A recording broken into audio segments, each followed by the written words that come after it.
projektą įsijungiau kaip mama, nes šioje mokykloje mokosi mano 2 vaikai. Tai buvau kaip stebėtojas. Na, o šiais mokslo metais prisijungiau jau kaip mokytoja. Ir mūsų grupė buvo ta grupė, kuri planavo įtraukti visą mokyklos bendruomenę į daugiau sportinę veiklą, kad galėtumėm visi bendruomenės nariai, tai yra ir mokiniai, ir tėvai, ir mokytojai, įsijungti sportuodami. Mūsų idėja buvo surengti visos bendruomenės sporto šventę. Tėvų susirinkimo metu mes daug diskutavome, kaip tai galėtumėm padaryti, kuo mes galėtumėm kiekvienas prisidėti.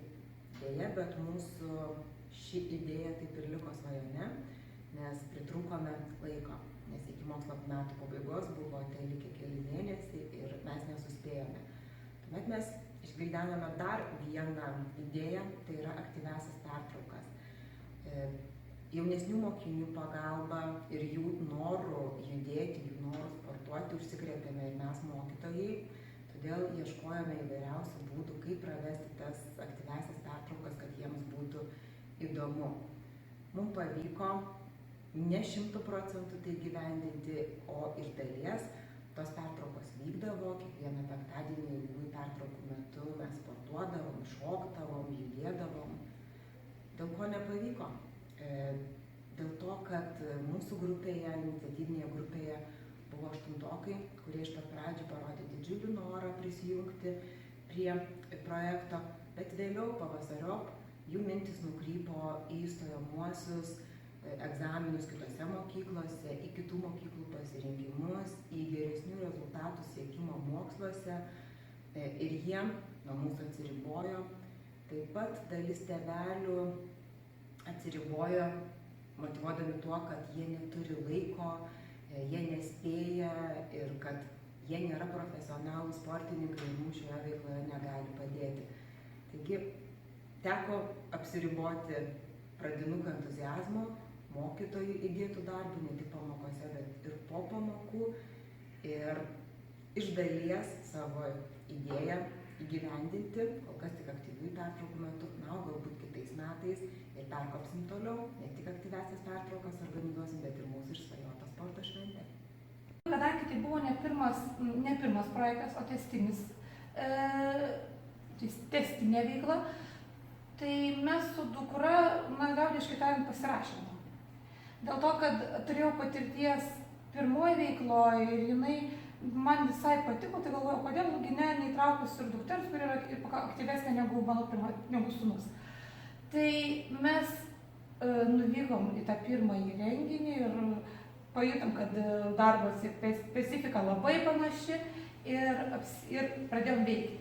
Kas įdomu buvo ir kitaip, dėl to, kad šį kartą buvo problemos išgyvenimas, aš lyginu, jau nenori, man taip išeina, nes turiu patirties ankstesnės. Tai ir tada išėjo taip, kad patirti kitaip, lygiai tas pats, bet to pačiu ir kitaip. Ir labai kas gerai mano požiūriu, kad skirtingo amžiaus grupės buvo, įvairavo amžius, ir tokiu atveju tą pačią problemą buvo galima pamatyti iš skirtingų perspektyvų. Tarkim, pradinukams neaktualu, kas aktualu, tarkim, kokiem 8-okam, bet šiuo atveju buvo tėvų dalyvavimas. Pavyzdžiui, mažesniai visai primtinai žiūrėjo į tą dalyką, mūsų sprendžiamą problemą, būtent apie tėvų aktyvesnį buvimą mokyklos veikloje. Vyresnieji gal kažkiek atsainiau tai žiūrėjo. Bet tai, kas aktualu, kaip ir minėjau, pradinukam, vyresniesim neaktualu, bet tai, ką pabrėžė vyresnieji, mažiukai apie tai nepagalvojo. Taip kad tas problemos, bet kurios mano požiūrių problemos gvildenimas buvo įvairialypis. Dar vienas iš tokių teigiamų dalykų, nors tai ir visos veiklos vyko mokyklos aplinkoje, aišku, išskyrus pačią paskutinę ir linksmiausią, kuri vyko Selemui, bet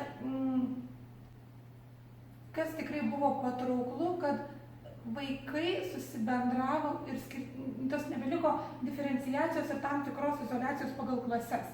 Tarkim, mano antrokėlė galėjo bendrauti su 5-tokai, buvo 5-tokės mergaitės ir tai laužė tam tikras ribas.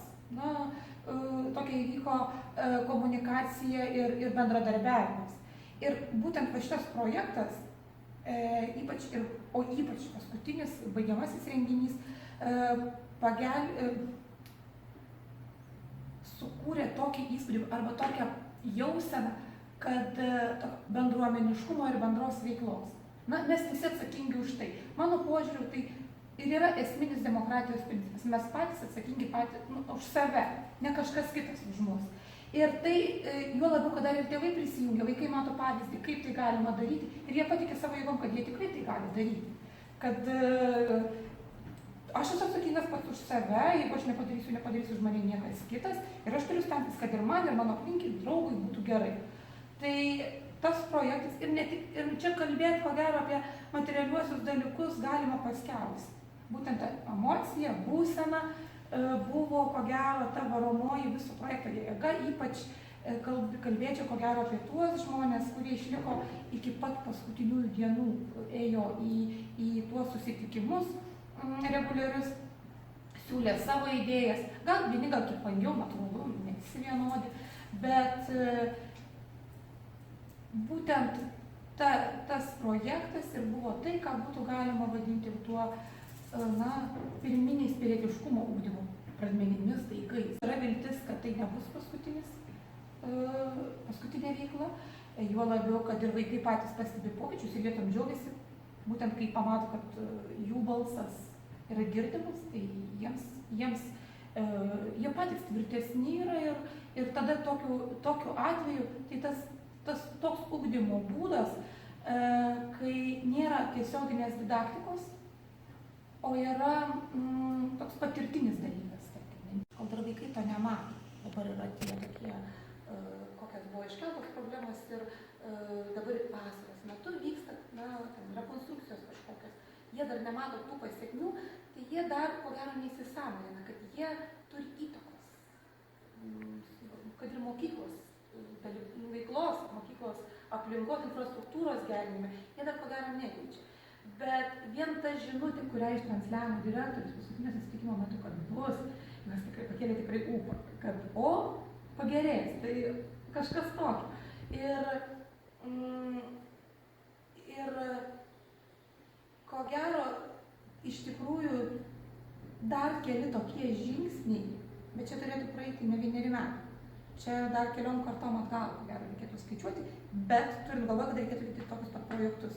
Tada vaikai pasijustų tikrai, kad mokykla yra ta institucija, kuri padeda visokiojopai ugdytis, bet jokių būdų nestandartizuoja. Ta pačia gal primityviausia prasme nebruka į kažkokias taisyklės. Aišku, taisyklės reikalingos bet kurio institucijoje. Tai yra sutartinis elgesys ar ne, kaip mes elgiamės.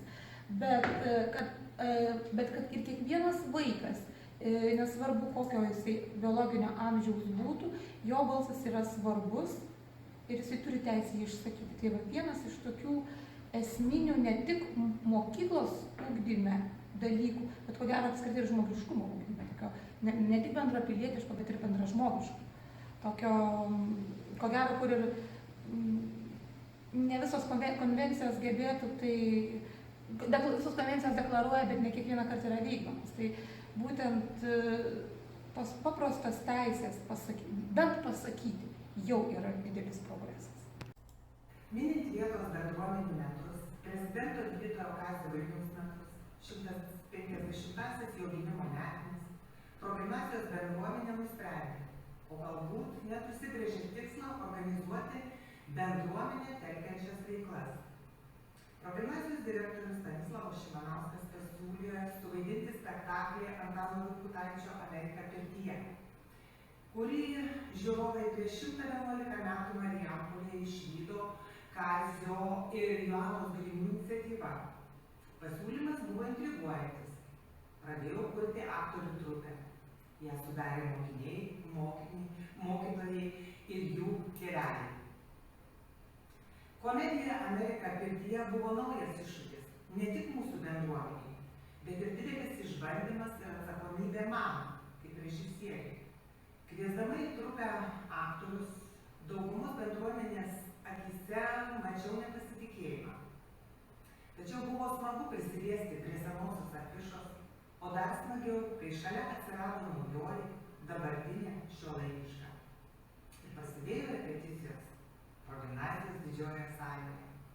Pasakysiu atvirai, buvo labai sunku.